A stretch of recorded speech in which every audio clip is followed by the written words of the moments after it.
Desistiu do seu consórcio? Você sabia que pode vendê-lo mesmo não contemplado ou inativo? Se você parou de pagar ou cancelou seu consórcio da HS Consórcios, temos a proposta ideal para você. Com a FB Soluções em Consórcios, é muito simples e rápido negociar. Nós compramos sua carta não contemplada ou cancelada. Ao fechar o negócio, você recebe o dinheiro na hora. Na FB, você também encontra consórcio já contemplado para imóveis e veículos, crédito na mão, para realizar seus sonhos. Envie um WhatsApp e receba uma proposta agora mesmo. Código de área 51 999 65 1234 ou busque por FB Soluções em Consórcios nas redes sociais.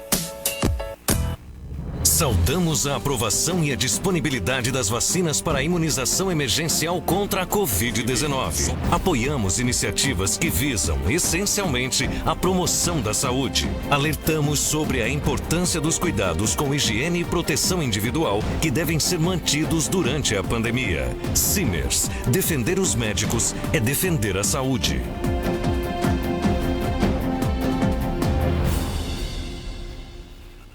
Precisando consultar? Nem sempre o pronto atendimento é a melhor opção. Por isso, implantamos o pronto atendimento digital. Com ele, nossas equipes irão direcionar o serviço mais adequado, além de fornecer orientações sem você precisar sair de casa, garantindo um atendimento ágil e seguro. Acesse através do telefone 3584-3890 ou da nossa atendente virtual no site ou aplicativo. Pronto atendimento digital, mais agilidade e conforto. Unimed Vale dos Sinos. Cuidar de você, esse é o plano.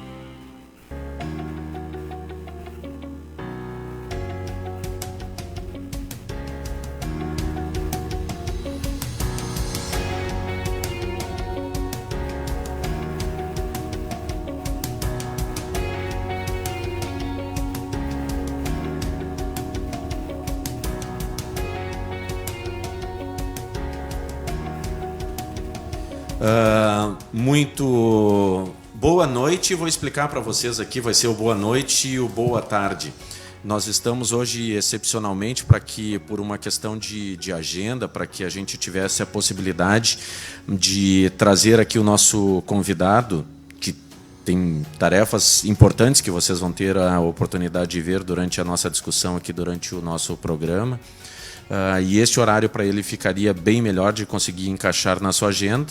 E esse mesmo programa que estamos fazendo hoje ao vivo vai ser veiculado na outra sexta-feira, sem ser essa, agora na próxima semana, também às 13 horas. Então, por isso, essa brincadeira do boa noite e boa tarde. Já está caindo a tarde aqui, um dia de temperatura agradável que nós tivemos aqui. O nosso programa Viver Bem com Mais Saúde é como parceria aqui do nosso trabalho, o Sindicato Médico. Cuidar do médico é cuidar da saúde. A nossa Unimed Vale dos Sinos, onde cuidar de você, este é o plano. E FB Consórcios, a nossa solução em consórcios, onde você pode adquirir consórcios contemplados para adquirir a sua casa, o seu carro, e também, como a gente sabe, nessas situações de dificuldade financeira, também, se você tiver uma carta que ela seja não contemplada ou que você tenha parado de pagar com alguma dificuldade financeira, também a FB Consórcios consegue adquirir o seu consórcio trazendo para você algum crédito. Com nosso prefixo 51, o número 999651234. É um prazer aqui a gente ter a oportunidade. Hoje o nosso convidado é o presidente do Sindicato Médico do Rio Grande do Sul, o doutor Matias, né? Vamos deixar por Matias assim, que é onde é conhecida gineco-obstetra. Nós vamos procurar ter uma discussão de um ponto que é muito importante, mais informal, uma coisa mais leve para o nosso público poder ter a oportunidade de conhecer um pouco mais, porque existe um certo preconceito na questão do vínculo sindical, né? como se fosse alguma coisa muito paternalista, muito classista, e eu acho que o sindicato médico tem uma característica um pouquinho diferente disto. Seja bem-vindo, e já te colocando essa primeira questão assim de como tu enxergas hoje o sindicato dentro da medicina do Rio Grande do Sul e a colaboração que ele pode ter com a população do nosso estado. Pitágoras, é um prazer enorme poder estar falando contigo, conhecendo a estrutura da Rádio Independência. Tenho certeza que a tendência de vocês é só o crescimento, porque quem trabalha bem, trabalha sério, sempre tem espaço. O sindicato é uma coisa bastante interessante, porque o sindicato médico ele é um pouco diferente dos outros sindicatos. A pessoa sempre tem um preconceito, muitas vezes, quando vai tratar de sindicalismo, imaginando que o sindicalista tem obrigatoriamente uma linha única de pensamento, que é exclusivamente com uma linha ideológica do ponto de vista político e uma linha meramente corporativa. O sindicato médico é muito mais do que isso, e explico por quê. Primeiro que a categoria médica é uma categoria diferenciada, é uma categoria que não necessariamente todos são empregados. Nós temos dentro da nossa categoria pessoas que são investidores, pessoas que são pessoas físicas, pessoas que atendem somente na medicina privada, tem pessoas que são funcionários públicos, tem pessoas que são trabalhos com PJs, de diversas formas de contratos. E por isso nós temos uma variedade muito grande de formas de trabalho que fazem com que o sindicato médico tenha que ser diferente dos outros, porque a gente não atua apenas em uma faixa. Além disso, nós temos dentro da categoria médica múltiplas especialidades, cada uma delas com uma especificidade própria. E nesse sentido, a gente sabe que algumas delas precisam mais de auxílio político, a gente faz um auxílio político para aquelas que têm uma necessidade mais política, mas faz uma ação global em todas as categorias, e isso muda todas as especialidades, isso faz com que o sindicato médico seja diferente. Além disso, os médicos, porque todos da categoria são obrigatoriamente pessoas que têm formação de nível superior, a grande maioria com níveis de pós-graduação, muitas vezes mestrado, doutorado, são uma categoria que tem um grau de exigência maior, inclusive na formação intelectual dos seus representantes. E isso acaba sendo muito importante porque nos estimula a estar sempre estudando e sempre trabalhando, sem ter necessariamente uma ideia pré-estabelecida para tentar buscar soluções. E nesse sentido tem uma coisa interessante, o nosso bordão atual, que é defender o médico é defender a saúde, é muito mais do que um bordão demagógico com o objetivo de conquistar a categoria ou conquistar, digamos assim, o público geral. Ele é uma verdade.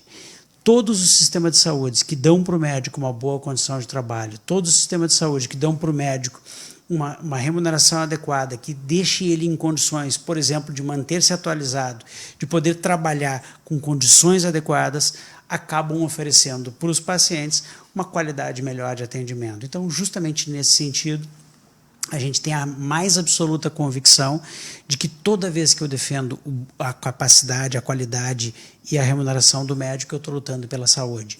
E múltiplas vezes a gente tem o apoio da população justamente por entender e se sensibilizar com essa intersecção que a gente faz de defender o médico e defender a saúde. Porque todos nós sabemos que acaba sendo, e esse vai ser o foco da nossa discussão, acaba sendo verdadeiro intermediário na promoção, tanto do ponto de vista de prevenção como tratamento da saúde. Temos dentro da formação médica, só para um esclarecimento inicial dos nossos ouvintes, daquilo que vai vir agora de discussão daqui para frente, um processo que é clássico, que todos sabem da formação, em torno de 6 anos de formação, mas a área estudada pela medicina chama-se corpo humano por inteiro, seja do ponto de vista de avaliação de anatomia, seja do ponto de vista de fisiologia, que é o funcionamento, seja do ponto de vista das patologias, que são as doenças. Mas, obrigatoriamente, temos que estudar tudo isso e estarmos preparados para todas as situações, independente da especialidade. Por isso, aquilo que se entra em discussão relativo ao ato médico.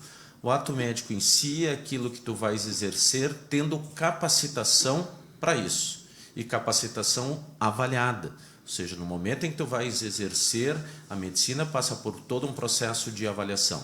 E, além disso, como tu disseste também, a questão das pós-graduações, ou seja, uma super especialização que a gente acaba desenvolvendo ao longo do curso e pós o curso. Temos observado hoje, essa é uma discussão muito grande, um crescimento de clínicas estéticas. Teve um dos nossos convidados aqui, foi um cirurgião vascular, Dr. Regis Zangnes, que foi presidente da Sociedade Brasileira de Cirurgia Vascular, já demonstrando ele uma preocupação muito grande com os tratamentos que estavam sendo feitos paralelos em clínicas não autorizadas, com pessoas não autorizadas também no tratamento de varizes, de tratamentos superficiais, não de varizes profundas, e com complicações seríssimas. Então, hoje nós temos 3 áreas que são fundamentais, que trazem uma preocupação maior, que é a dermatologia, cirurgia plástica e a cirurgia vascular. Como tem sido o trabalho do sindicato em relação à abordagem hoje do exercício ilegal da medicina, ou seja, da prática que está tendo pela disseminação de clínicas estéticas, onde tu tem enfermeiros, mesmo pessoas não ligadas à questão da saúde, e mesmo dentro da odontologia, desses atos que estão sendo feitos do ponto de vista estético hoje. Então, o que tu citaste agora é de extrema importância. Quando nós ainda estávamos fora do mundo sindical, no sentido de trabalhando profissionalmente, a minha área, a obstetrícia, é uma das áreas que tem a maior interferência de profissionais não médicos na sua execução. E, inclusive, é uma área extremamente judicializada, muitas vezes judicializada justamente por interesse de outras formações que têm, em cima disso, a possibilidade de crescer judicializando e interferindo no ato médico. Quando a gente assumiu a presidência do sindicato, como isso foi sempre um dos maiores problemas que a gente enfrentou no estado do Rio Grande do Sul, e muito em cima da legislação aprovada em 2013, que foi a legislação do ato médico, que deveria ser a solução para o problema e, na verdade, criou problemas, porque a lei original do ato médico era uma lei que seria completamente aprovada, adequada para a profissão médica, mas ela foi tão desfigurada que chegou um determinado momento que para nós era melhor que ela não existisse. E foi isso que acabou levando. Após a publicação da lei do ato médico, houve uma invasão de várias especialidades, de várias outras formações dentro da medicina, e essas invasões muitas vezes são feitas sem qualidade, sem o menor critério técnico, e expõem os pacientes a risco sem que eles o saibam. E eu sempre digo, sem medo de dizer, tudo isso é feito com um único objetivo: dinheiro. Não há outro objetivo quando se trata de exercer uma profissão para a qual não se tem a formação adequada, com um objetivo, e a gente pega a estética, que é justamente uma área que não há convênio, tudo é feito particular e, portanto, há um interesse financeiro direto. Especificamente do que a gente viu na área de estética, é que tanto a cirurgia plástica quanto a dermatologia foram especialidades fortemente, vamos dizer, invadidas por outras formações, sem que houvesse para isso nem só a formação necessária, como nem a parte jurídica adequada para que esses profissionais que eventualmente fizessem atos que não fossem atos para os quais eles tivessem informação, pudessem ser cobrados por isso. Além disso, a medicina, como sabes bem, tem um conjunto de regulamentações, porque nós não exercemos a medicina de maneira necessariamente financeira e comercial. Então, até a propaganda que um médico pode fazer tem limitantes do ponto de vista ético. E essas formações frequentemente vendem propagandas e vendem resultados, o que médicos não podem fazer. Além disso, é fácil entender o porquê que se quer, na verdade, tentar invadir um pouco dentro do ato médico. Todos nós, para fazermos medicina, provavelmente fomos dedicados na nossa adolescência, quando éramos bons alunos, enfrentamos vestibular, que era o mais difícil na nossa geração, sem dúvida alguma, era o mais difícil. Na minha época, em Porto Alegre, tinham apenas 3 faculdades, e a gente tinha uma seletividade muito grande para ascender ao curso. É o curso que tem o maior número de horas e o maior número de anos, portanto a gente fazia como regra em torno de 40 horas semanais por 6 anos para conseguir se formar médico, e a grande maioria de nós foi sempre buscar uma pós-graduação. No meu caso, eu fiz 3 anos de residência na sequência, justamente para poder ter uma formação adequada para executar uma especialidade. E, de repente, pessoas que não fazem todo esse processo, fazem um bypass com cursos cuja qualidade não é exatamente bem reconhecida e fazem uma competição, me parece, desleal justamente com o médico. Até porque quando ocorrem as complicações desses procedimentos, eles batem na porta do hospital e batem na porta dos consultórios médicos para a solução. Então, na minha área, que é o que eu conheço mais, muito frequentemente, mulheres grávidas, eventualmente pós-parto, são abandonadas nas portas dos hospitais para que se façam ali o tratamento de complicações que ocorreram de partos extra-hospitalares executados por pessoas cuja formação na área certamente não seria mais adequada. Então temos um viés que nós estávamos ali nos bastidores discutindo isto, que hoje se torna uma questão real de saúde pública, essa discussão. Uma coisa que me chamou a atenção, Matias, vou tratar dessa forma, nós somos colegas, né? E mais ou menos contemporâneos. Né? Provavelmente. O que me chamou a atenção, que é uma dúvida que eu tenho, vou te perguntar aqui. Nós temos, que tu citaste, toda a regulamentação em relação ao ato médico que foi colocado ali. Existe um artigo pré-determinando as obrigações ou aquilo que deveria ser executado unicamente por médicos. E dentro disso, no artigo, até teve um programa de televisão, não me lembro se foi veiculado pela Record, que acabou suscitando alguma discussão com o Conselho de Odontologia, onde o artigo 6º, eu acho que é no seu inciso 3º, se não me engano, 3º ou 4º, onde a própria a atividade, do ponto de vista estético, está escrito ali no artigo, é vinculado como um ato exclusivamente médico, está escrito ali que é por obrigação. Aí veio uma justificativa do Conselho Federal de Odontologia, tentando, porque agora os odontólogos estão autorizados à utilização de material de preenchimento facial, material com uma toxina botulínica também está sendo autorizada a ser utilizado. O que me chamou a atenção nisso, eu vou te perguntar, porque para mim é de desconhecimento meu. Nós temos uma legislação que é aprovada, é lei e é agregada à Constituição. Por exemplo, o Código de Ética Médica não é uma coisa que é gestão diretamente relacionada à nossa profissão. O que determina as atribuições do gineco-obstetra, lógico que é determinado respeitando a Constituição Federal. Como que um conselho, como é colocado, e eu agrego isso que nós estávamos falando, o Conselho de Odontologia tem autonomia para fazer uma determinação que, se não me engano, foi feito em 2019, dizendo que aquelas atribuições podem ser feitas por odontologistas, sem respeitar a Constituição, desrespeitando esses artigos. Como é que existe essa autonomia dos conselhos federais para poder ter esse tipo de atitude? Pitágoras, há uma questão muito interessante da legislação, e nós, como médicos, sofremos muito isso, que é o fato de que a redação, muitas vezes, não é uma redação 100% adequada, de forma que ela deixa margem à interpretação. E é justamente na margem da interpretação que muitos conselhos liberaram seus profissionais para a execução de procedimentos, que entraram as questões estéticas, até porque a odontologia sempre fez questões estéticas que nenhum médico eu conheço discute. Por exemplo, dentro da boca, fazer um tratamento de tártaro, ou eventualmente colocar um aparelho, ou eventualmente um cirurgião bucomaxilo que faz correções anatômicas importantes.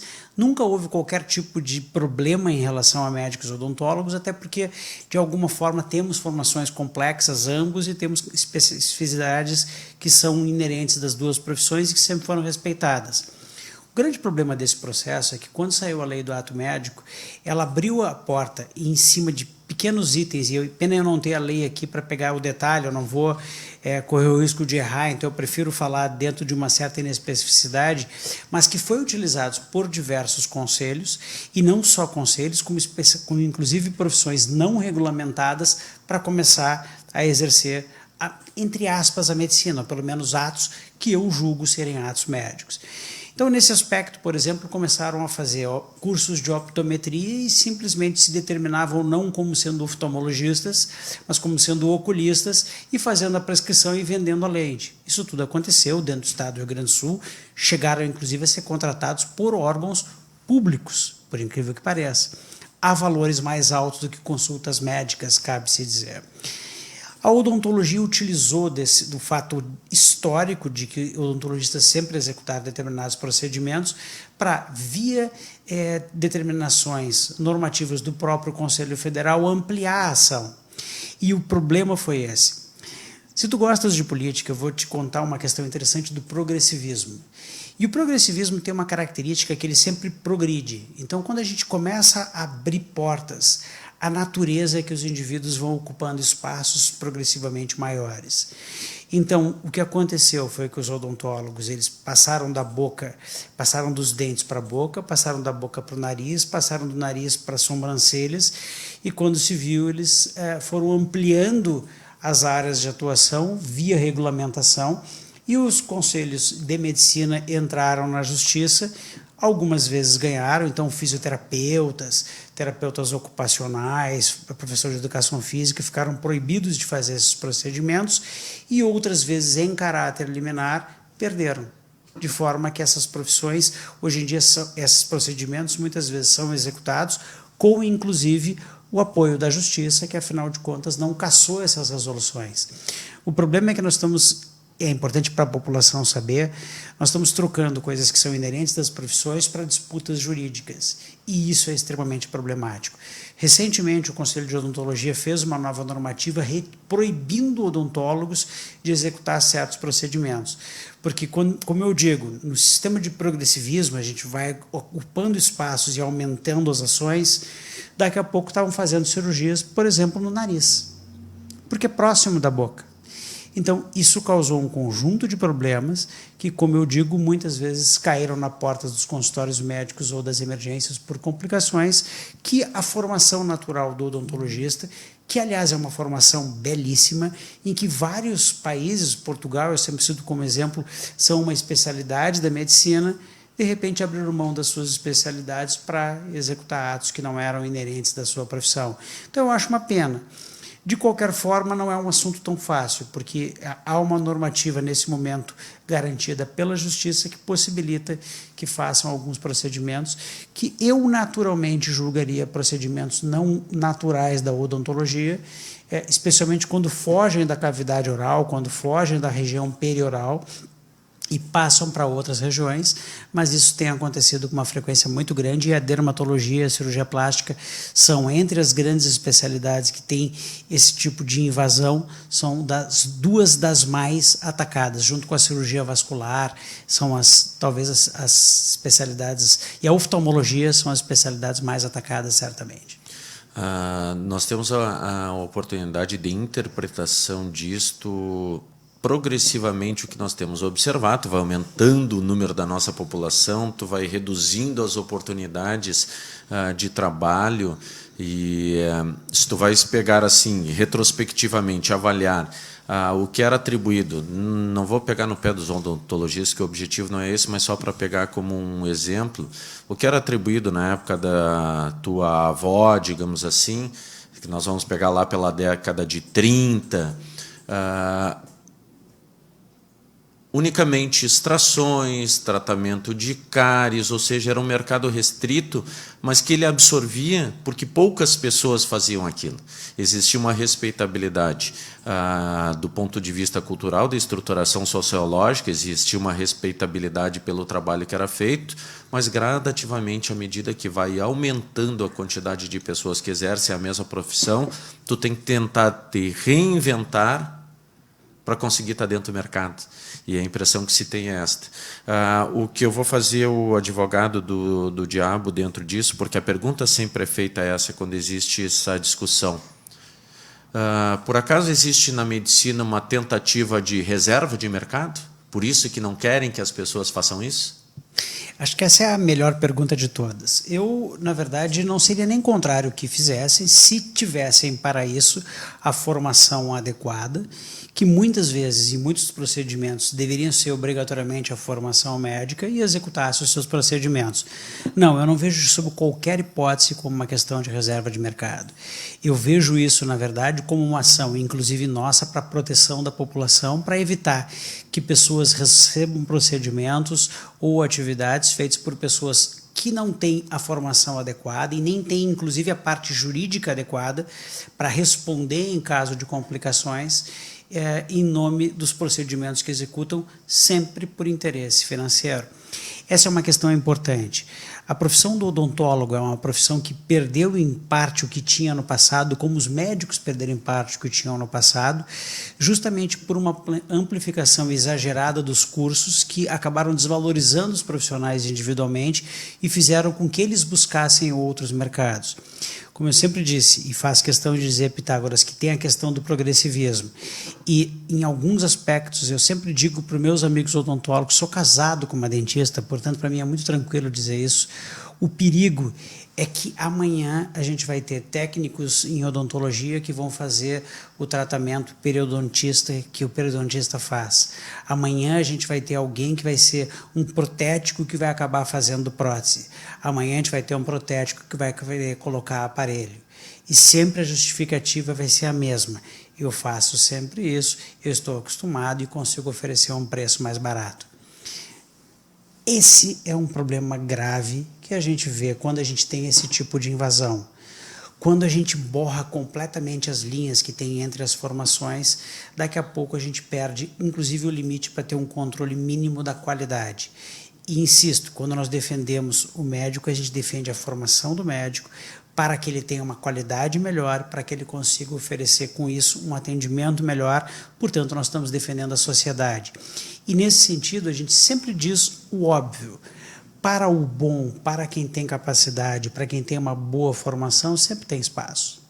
A grande realidade é que nós estamos querendo aqui defender, sim, a profissão, mas defender a população como uma coisa mais importante. E o que eu vejo nisso não é reserva de mercado, é garantia de qualidade. Marcelo, tem essa é preocupação pessoal, como eu digo assim, além da medicina em si, o pensamento que se tem, eu tenho um pensamento um pouquinho maior em termos de, e nós estávamos discutindo isso antes, eu acho que existe uma sincronia de pensamento, do ponto de vista de sociedade e aonde o médico se insere dentro disso. Não é unicamente alguém que venha para tratar doenças, discutir medicina, discutir saúde, discutir ciência, não. Nós fazemos parte propriamente da comunidade e temos ação em relação a isto. A minha culpa, ou seja, essa avaliação que eu tive entrevistando aqui uma das coordenadoras do curso de medicina da Unicinos, em relação à formação médica. O Conselho Federal de Medicina tem uma obrigação muito grande relativa a isto. Qual é o papel do sindicato médico enquanto responsável também dentro dessa gestão, unicamente não só para proteger o médico, ou como a gente diz, é proteger a saúde, é proteger a população, do ponto de vista de fiscalização da formação médica atual, das escolas médicas, de como é que esses médicos estão sendo distribuídos dentro do mercado de trabalho e a sua qualificação. Qual é o papel do sindicato em termos disto? Isso é muito interessante, porque do ponto de vista jurídico, nós não teríamos como atuar se nós não tivéssemos ampliado o nosso raio de ação em termos sindicais, e vou explicar por quê. Porque nós somos um sindicato médico, ou seja, pressupõe-se que o nosso alvo seriam médicos já formados com o CRM. Entretanto, o sindicato já faz muito tempo, inclusive muito antes da minha gestão, entendeu da importância do estudante de medicina como o futuro médico. Então, a gente passou a desenvolver dentro do sindicato um raio muito maior de abrangência que vai incluir, inclusive os idosos que já deixaram muitas vezes de executar as profissões e que são jubilados dentro do sindicato e que são convidados para participar, não agora com a pandemia, mas ainda são convidados sempre a participar conosco. Nós temos também os jovens que são médicos em formação. E esses médicos em formação são sempre convidados a participar do Núcleo Acadêmico Simers, que é o maior núcleo acadêmico de médicos vinculados a um sindicato do país. E ali a gente tem uma grande vantagem, que o jovem tem uma capacidade às vezes maior do que nossa, que é brotar de novas ideias. Do núcleo acadêmico, das lideranças do núcleo acadêmico, faz questão de citar aqui o Dr. Vinícius, o Dr. Fernando, surgiu um planejamento que nós temos levados para todas as escolas e temos levados em nível federal, no nosso núcleo nacional, aí sim, a ideia de melhorar a qualidade da formação para melhorar o atendimento a posterior. Como é que a gente faz isso? De longa data, o Conselho Regional de São Paulo de Medicina tem defendido o exame de ordem aos moldes do exame da OAB. O que nós enxergamos como problemático, porque sabemos que as faculdades de medicina são extremamente caras, e aí, de repente, a gente vai ter um indivíduo que fez 6 anos de uma formação e não vai conseguir exercer a profissão. E parte daquilo certamente não será a responsabilidade dele, será da faculdade, que não deu as condições adequadas para o seu aprendizado. Não é integralmente, mas uma parte certamente. O que nós temos defendido, e vou usar o teu programa justamente para a gente poder vender essa ideia para a população entender que nós estamos defendendo aqui a formação para ela, a população. É o seguinte, que os cursos sejam avaliados no final do 2º ano, final do 4º ano, final do 6º ano, com provas. E provas que sejam iguais ou equivalentes para todos os cursos. Cursos que ficarem abaixo de uma certa nota, em vez de penalizar aquele aluno que tirou uma nota mais baixa, a gente fecha as vagas de entrada do curso. Quando a gente fecha a vaga de entrada do curso, passa a ser importante para o curso melhorar a sua qualidade para manter o curso. E com isso a gente conseguiria, ao longo do tempo, selecionar os melhores cursos. Para eu entender, depois tu segue o teu raciocínio, isto é um projeto na tentativa de implementação que possa vir a se tornar agregado à legislação. Exatamente. Ou já não está em execução, é só um projeto? Nós temos o projeto pronto, a gente costuma levar esses projetos para deputados federais, para senadores, para os ministros da educação. A gente tem uma tendência a levar esses projetos adiante com o objetivo de melhorar a formação médica. Porque a grande diferença de um exame de ordem que penaliza quem fez o curso e não consegue exercer a profissão, e esse projeto, que não é meu, é do núcleo acadêmico, principalmente do Dr. Fernando e do Dr. Vinícius, é que ele faz com que os cursos tenham interesse na formação do aluno. Quando o curso passa a ter interesse não apenas no que ele recebe no final do mês, mas na formação do aluno, ele forma um aluno melhor. E, inclusive, ele vai lutar para selecionar um aluno melhor. Porque essa é uma diferença, e eu não quero, com isso, sob qualquer hipótese, fazer uma crítica ao que acontece hoje. Mas, na nossa época, a seleção para ser aluno de medicina era mais rígida do que ela é hoje, porque existiam 10 vezes menos cursos de medicina do que existem hoje. É uma questão matemática. O grupo de população certamente cresceu a menos do que o número de faculdades de medicina, que teve uma natalidade gigantesca no Brasil, primordialmente após o programa Mais Médicos. Então, o que acontece é que o processo seletivo se tornou um pouco mais fácil e essas faculdades muitas vezes são abertas sem uma condição adequada. Para que você tenha ideia, nós temos faculdades no estado do Rio Grande do Sul que praticamente não têm professores médicos. A gente pegar, por exemplo, uma URGS, a gente tem em um departamento da URGS mais professores, muitas vezes, do que uma universidade inteira dessas recém-abertas. Isso é extremamente grave, porque na ausência de professores médicos, a formação fica prejudicada. Nós temos faculdades que abriram sem ter hospitais adequados. Na ausência do hospital, a formação é mais inadequada. Nós temos universidades que abrem sem ter postos de saúde adequados. Na ausência de postos de saúde, esse médico vai sair com uma formação pior. Então, o sindicato, quando atua lutando para a melhoria da qualidade da formação, ele atua defendendo a população, nós atuamos defendendo a cidadania. E essa é a nossa ideia. Por isso o núcleo acadêmico é tão importante. Então, a gente faz desde eventos como o Trote Solidário, que é muito famoso no país inteiro, arrecadamos sangue, alimentos para fazer doações para entidades beneficentes, mas a gente também utiliza esses jovens para que eles sejam vetores de conhecimento, vetores de políticas que venham ao encontro de uma formação melhor para a categoria? Vou te puxar um pouquinho, já que nós estamos entrando dentro da discussão política e tu abordaste en passant em relação ao Mais Médicos, vai ter que ter uma provocação relativa a isto em termos de posicionamento. E associando a isso, nós sabemos que, embora nós tenhamos uma quantidade per capita de médicos que seja suficiente para a população brasileira e até acima do suficiente, sabemos que a distribuição desses médicos não é feita de forma adequada.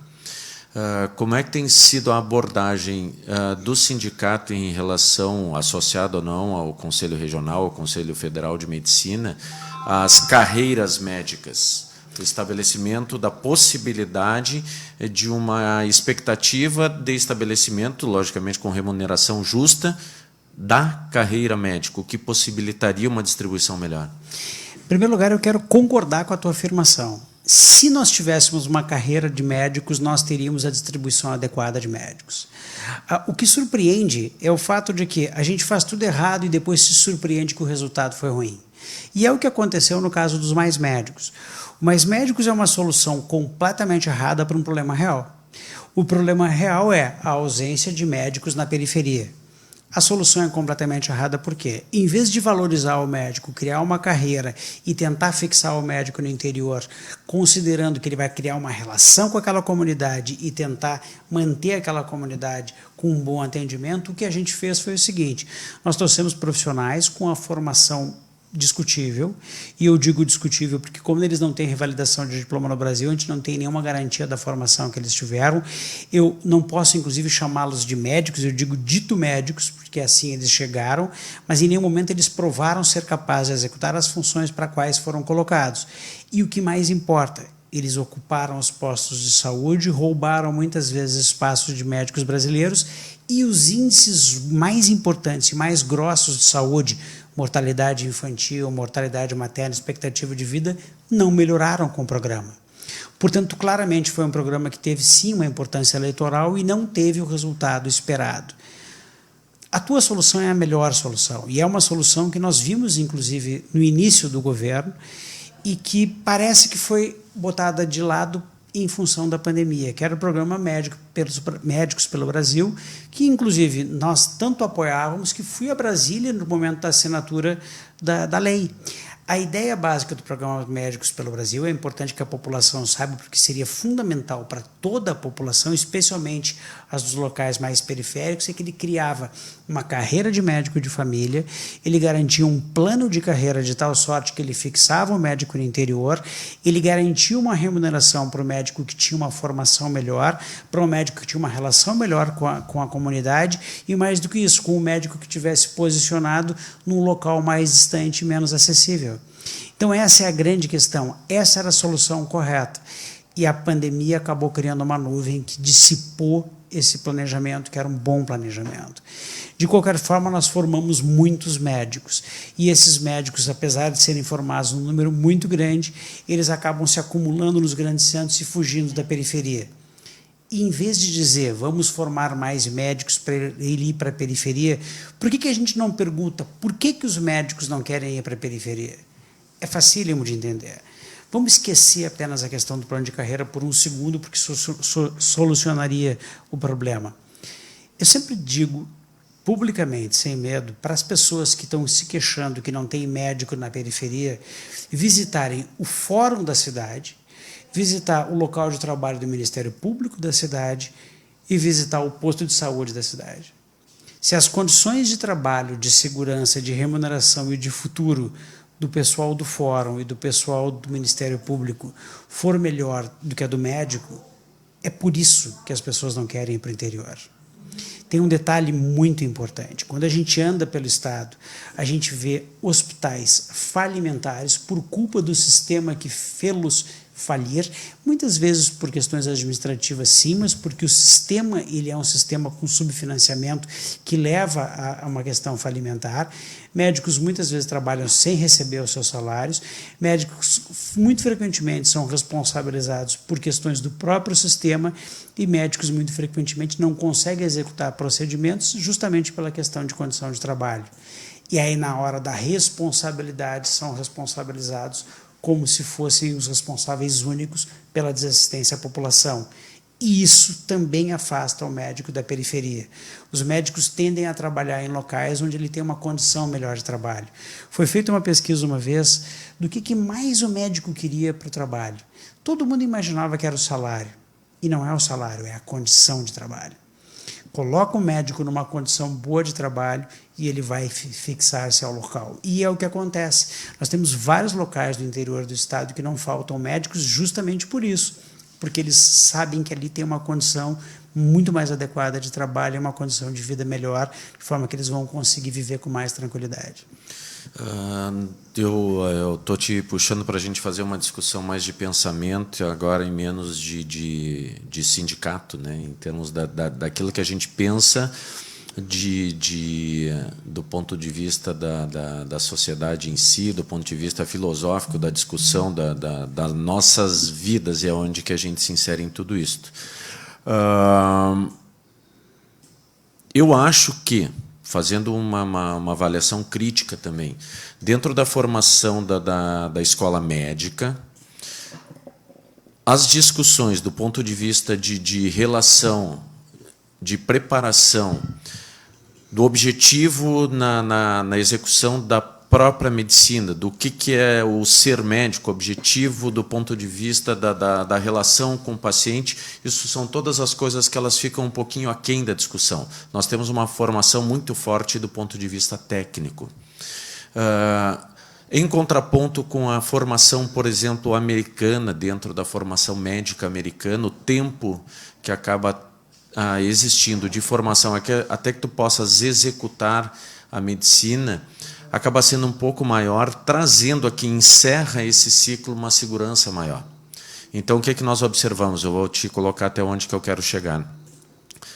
No momento que tu fizeste ginecologia e obstetrícia, além do teu curso básico de formação, tu agregaste dentro de um conhecimento específico alguma coisa que, com aquele período de treinamento de 2 ou 3 anos, te trouxe uma segurança maior de dizer assim, quando eu entrar no mercado de trabalho, eu estou seguro para executar os meus partos normais, para executar cirurgias ginecológicas, cesarianas, ou seja, dentro daquilo que seria o mais frequente, tu estavas preparado, o resto tu vai angariando com o tempo. Mas nós sabemos que a grande maioria de quem se forma hoje em medicina não consegue chegar nisso. Ela termina no seu 6º ano, muitas vezes sem a possibilidade de entrar, porque também as pós-graduações oferecidas não contemplam todo mundo, e essas pessoas se tornam, de certa forma, inseguras, não ainda com toda aquela preparação. E são essas pessoas que estão caindo em atendimento de postos de saúde, em atendimento das emergências, trazendo uma preocupação muito grande também do ponto de vista de saúde pública. Isso que eu sempre faço da questão da minha culpa, dentro da estruturação dos cursos de medicina, que isso também tenha ocorrido. E a outra coisa que também a gente observa, eu gostaria que tu discutisse em relação a isso, que mesmo dentro dos programas de pós-graduação, eu te digo porque eu tive um professor, que é o Dr. Valério Garcia, dentro da coloproctologia, que todos, não foi comigo, todos os que passaram por ele, nós terminávamos o nosso atendimento ali normal, sentávamos para tomar um chazinho, que ele chamava, vamos sentar para tomar o chazinho, e ele te preparava para a realidade do mundo que tu ias enfrentar. Ele saía em busca de lugares pelo Brasil, seja Santa Catarina, seja Paraná, e dizia, lá estão precisando de ti. Vai lá, procura. Vê qual é a oportunidade que tu vais ter lá. Ou seja, dentro da formação existia essa preocupação e muitas vezes isso a gente não tem visto. Qual é a tua ideia em relação a tudo isso, dentro desses parâmetros assim que eu te coloquei, e a responsabilidade também desses fatores em não conseguir levar o profissional médico para fora daquele centro que teoricamente traz para ele um pouco mais de segurança? Eu de novo aqui, eu estou virando tiete porque eu concordo novamente contigo. E vou tentar botar a minha visão sobre esse assunto e tenho certeza que tu vais entender meu ponto de vista. Podemos até debater algo além depois. Que é o seguinte, infelizmente, tanto as universidades quanto os próprios governos entenderam que ter faculdade de medicina é bom. É mais ou menos o seguinte, nenhuma cidade quer abrir um presídio, mas todas as cidades querem abrir uma faculdade de medicina. Por que isso? Porque traz pessoas, traz jovens, traz recurso, traz professores e traz assistência. E esse é um problema. A faculdade é um momento de aprendizado, não é um momento necessariamente de assistência. É óbvio que as questões andam absolutamente juntas, mas quando se utiliza o acadêmico como mão de obra, quando se utiliza o residente como mão de obra, ele acaba atendendo e aprendendo como mão de obra. Portanto, muitas vezes ele atende numa velocidade maior do que é o ideal para a formação, com o objetivo de vencer uma agenda que não será vencida se o atendimento for feito de forma mais adequada. E esse é um problema, porque nós precisamos, sim, do paciente para aprender. Todo médico se formou graças aos pacientes. Eu tenho que agradecer a cada um deles a possibilidade que ele me deu de eu aprender utilizando os meus conhecimentos daquele momento em cima desse ser humano. Mas não muda o fato de que o indivíduo que está em formação, ele precisaria ter um tempo maior para conseguir desenvolver de maneira mais ampla os seus conhecimentos. E há um problema que nós temos, Pitágoras. Quando a medicina surgiu, mesmo no Brasil, lá atrás, né, a medicina era um curso de 5 anos que não tinha metade do conhecimento que se tem hoje e o indivíduo saía formado. E nós conhecemos os médicos mais antigos, eles faziam basicamente tudo. Ele fazia anestesia, virava, fazia cirurgia, depois fazia a clínica e fazia a pediatria. Eles tinham uma formação que era suficiente naquele momento. O volume de conhecimento médico cresceu de maneira exponencial. Na minha área, tenho certeza que na tua é assim, eu dou aula na faculdade. Toda vez que eu vou dar uma aula, eu reavalio a minha aula e 100% das vezes tem 2, 3, 4, 10 alterações para serem feitas em cima da evolução científica. O que significa que cada vez mais fica claro que a formação tem que ser ampliada para a gente ter um conhecimento maior. E o que tu falaste é preciso. O indivíduo que não faz a residência, ele acaba caindo no mercado de trabalho, muitas vezes no posto de saúde e na porta de emergência. E isso é um problema. Explico por quê. Vou ampliar um pouquinho, mas em 2005 eu fui à Finlândia, fiz um curso lá. E o curso era um curso de telemedicina, mas que incluía formação e aprendizado no sistema de saúde da Finlândia.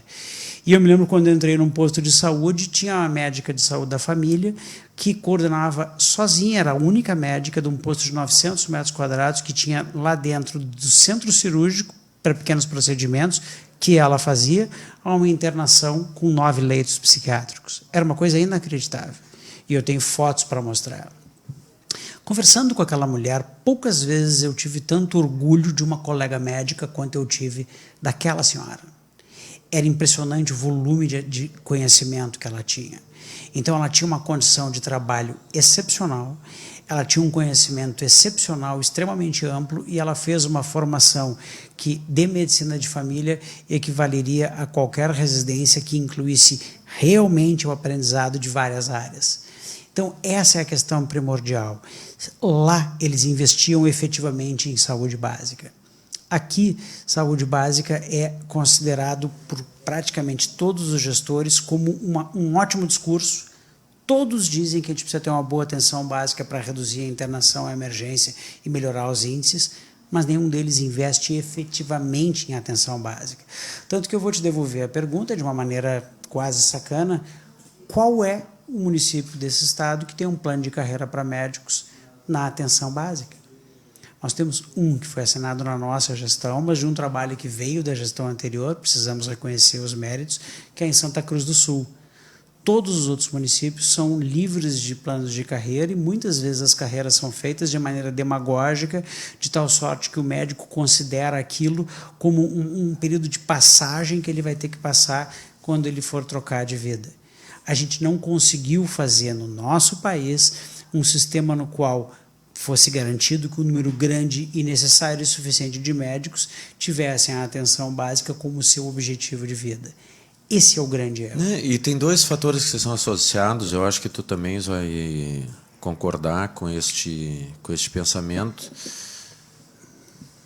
Tu disseste em relação à questão da justiça, e eu sempre coloco, quando a gente vai fazer as discussões, aquelas discussões de churrasco que são extremamente produtivas, quando a gente tem um grupo de pessoas que gostam de pensar, né, e tentar entender um pouquinho melhor as coisas. A justiça tem poder. Existe o poder judiciário. Então, existe o dinheiro que entra dentro desse poder e é gerenciado por esse poder. Existe o poder legislativo, que é o que comanda essa distribuição, e o nosso poder executivo, que gerencia todo esse processo. Não existe um poder de saúde. Ele não existe. Ele é de barganha. Então, a saúde dentro do nosso país virou uma barganha. Por exemplo, a gente tem acompanhado aqui, provavelmente tu em Porto Alegre também, a gente acompanha as sessões da Câmara de Vereadores, a comemoração, teoricamente, de uma vitória de um determinado partido, de um determinado vereador, quando consegue para o Hospital Centenário aqui uma verba de R$200 mil. Ótimo, é importante que ela venha, mas ela é totalmente irrelevante em relação ao custo hospitalar, que é de perto de 9 milhões por mês. Onde o aporte do governo federal e do governo do estado hoje dentro do Hospital Centenário estão completamente aquém. O governo federal manda um valor perto de R$2 milhões, o governo do estado é 260, 270 mil reais. O restante acaba sendo custeado pela prefeitura. Então, nós temos esses problemas graves porque nós não temos um poder dentro da saúde. E a impressão que se tem é que saúde é tratado como despesa. Saúde não é investimento. Não existe um investimento na saúde. Que ruim que eu vou ter todo este custo, e é essa a discussão política que se tem, o custo que existe na saúde. Então, isso acaba dificultando também esta questão do exercício. Marcelo, nós estamos chegando dentro do nosso período de tempo final. Acho que foi uma conversa assim, extremamente produtiva. Vão ter outras oportunidades, assim como eu te disse anteriormente, tanto tu estás convidada a vir aqui quando tu quiseres, ou mesmo dentro dos pares, quando tivermos assuntos que sejam relevantes, mesmo dentro lá do sindicato, que tu puderes nos indicar, vamos estar aqui de portas abertas para receber. Tens a liberdade agora de deixar uma mensagem para os nossos ouvintes, decorrente de todo esse trabalho que tu vens executando. Teve uma mudança significativa dentro de conduta no sindicato médico, que durante um período muito longo teve um perfil e agora está tendo um perfil diferenciado, uma oportunidade de um trabalho diferenciado. É um orgulho muito grande a gente poder ocupar esse espaço, que é um espaço bastante complexo, mas que a gente fez a formação para assumi-lo, ou seja, nós assumimos o sindicato e sabíamos o caminho a seguir.